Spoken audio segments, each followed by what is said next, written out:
ಈ ನಡುವೆ ಗುಜರಾತ್ನ ರಾಜ್ಕೋಟ್ನ ಗೇಮಿಂಗ್ ಝೋನ್ನಲ್ಲಿ ಮತ್ತೊಂದು ಅಗ್ನಿ ದುರಂತ. ಇದು ಇನ್ನೂ ದೊಡ್ಡ ದುರಂತ. ಇದು ಮೃತಪಟ್ಟವರ ಸಂಖ್ಯೆ 35ಕ್ಕೆ ಏರಿಕೆಯಾಗಿದೆ.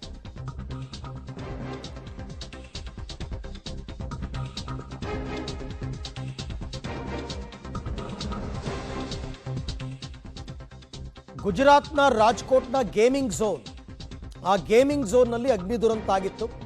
ಈಗ ಸಾವಿನ ಸಂಖ್ಯೆ 35ಕ್ಕೆ ಏರಿಕೆಯಾಗಿದೆ. ಸಾವಿನ ಸಂಖ್ಯೆ ಇನ್ನಷ್ಟು ಜಾಸ್ತಿ ಆಗುವ ಸಾಧ್ಯತೆ ಇದೆ. ಯಾಕೆಂದರೆ ಕೆಲವರೆಲ್ಲ ತುಂಬ ಗಂಭೀರವಾಗಿ ಗಾಯಗೊಂಡಿದ್ದಾರೆ ಮತ್ತು ಬರ್ನ್ ಇಂಜುರೀಸ್ ಜಾಸ್ತಿ ಇದೆ. ಹಾಗಾಗಿ ಕಂಪನಿಯ ಮಾಲೀಕರು ಮತ್ತು ನಿರ್ದೇಶಕರ ವಿರುದ್ಧ FIR ಆಗಿದೆ.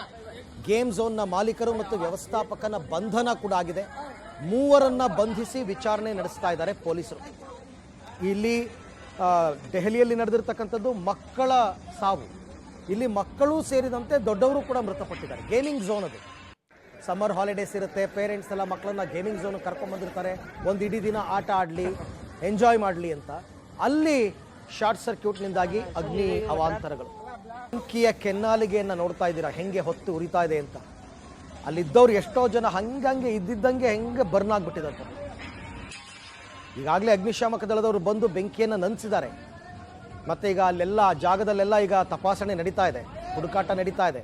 ಇನ್ಯಾರಾದರೂ ಸಿಕ್ಕಾಕೊಂಡಿರ್ಬೋದಾ ಏನು ಎತ್ತ ಅಂತ. ಇದುವರೆಗೆ ಅಧಿಕೃತವಾಗಿ ಗೊತ್ತಾಗಿರೋದು 35ಕ್ಕೂ ಹೆಚ್ಚು ಜನ ಮೃತಪಟ್ಟಿದ್ದಾರೆ ಅಂತ.